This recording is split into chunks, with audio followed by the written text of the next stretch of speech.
Write that item number down? Yeah, we're going to remind them of that again. There's just hardly any left now. You sold it yesterday, didn't you? With Connie. You must have done, or Lynn. I don't know. Either that or the viewers, they know how to get in there and find those items. Something's going on. Well, we absolutely need to talk about the Nativity Stone. We've had a few callers tonight call in live and really mention what it's done for them, how it's made them feel. This is, for me, how I became to know Anthony, above and beyond the diamond cutting story.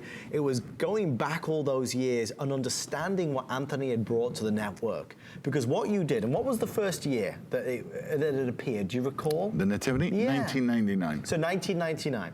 I told you I was skeptical myself at first, but I read about the family. I know that they had been selling it.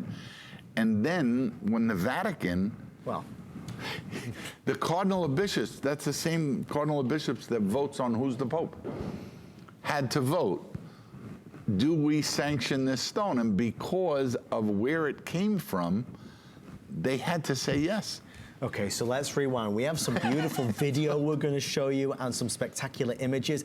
Take me on the journey, Anthony, please. What am I seeing? Well, this is the Church of the Nativity that's in Bethlehem. And Jesus was actually born in a cave, not in a wooden structure. That's what all the caves look like. The shepherds would put their sheep in there at night and guard the doorway so that the animals wouldn't eat the sheep. Right, and they know that that was the spot, because from the time Jesus was born, people made pilgrimages. That's called the manger floor. Okay. Right now, it's very big. It started out with a room that was like, 40 by 40. And Jesus was born in the middle. That is the exact location, and that is a 14-point star. That represents the 14 stations of the cross, each one of those points. So to me, every time I make the piece, I try to incorporate that stone. And it's totally electrifying. You heard one of the viewers call tonight that when she opened it up, she felt a warmth in her entire body.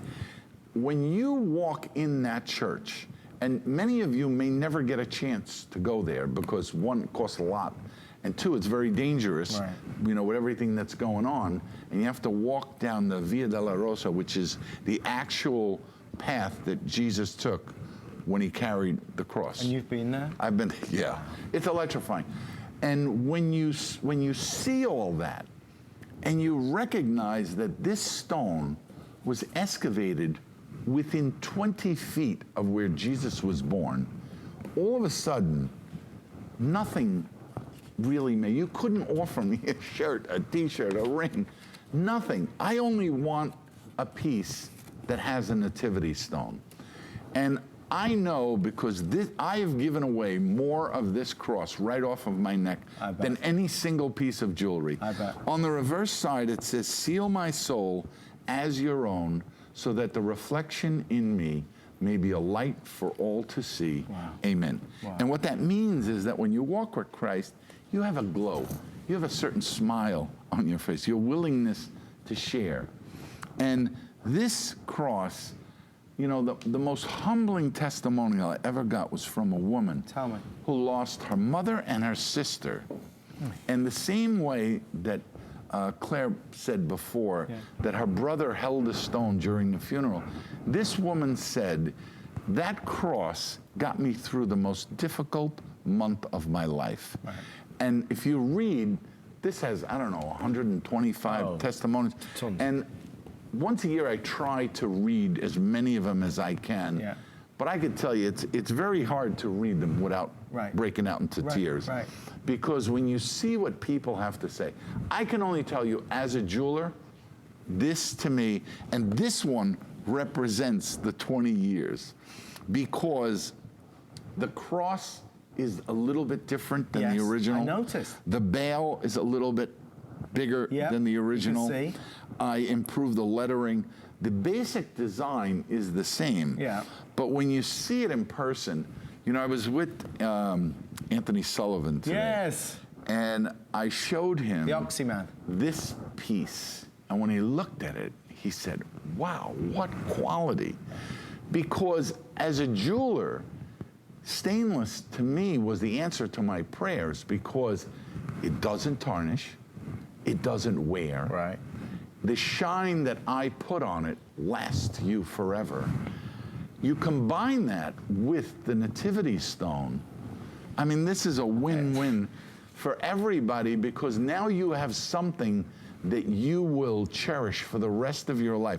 This will be one of those heirlooms that gets passed on. With a story to boot. It does come, of course, with the certificate of authenticity. I grabbed the bracelet because that is now nearly sold out. 577100. There is the ring available in all sizes, 5 through 11. That's right there. Another beauty. And obviously, you've got the cross. So you have your ring on with the Nativity Stone. Yeah. Oh, thank you for reminding me. Yeah, guys. Just this so is I make, because we don't sell a lot of men's jewelry. Right. But I love this, and you know, and here's an example. I mean, I am the most this is Anthony's brutal. personal. I am brutal on jewelry. Okay.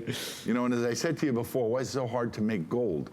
Because bracelets take a beating. Right. But this is my nativity ring and my nativity bracelet, and I love them. This I'm probably wearing for 5 years. This is about 2 years old. But these pieces will become for you like so personal. You won't want to give it up. But the beauty about this ring is that, first off, the interior is so highly polished. And when it sits on your hand, and also the thickness. See the thickness of that shank? That's absolutely. Perfect. In every proportion. Look at the size. Size 7 nearly gone, Right. size 8 nearly gone. But you could never buy this anywhere No. in a size. Nobody. Well, and also the way it's finished. Okay, so here's one last update. Ladies and gents, if the pendant nearly gone, the ring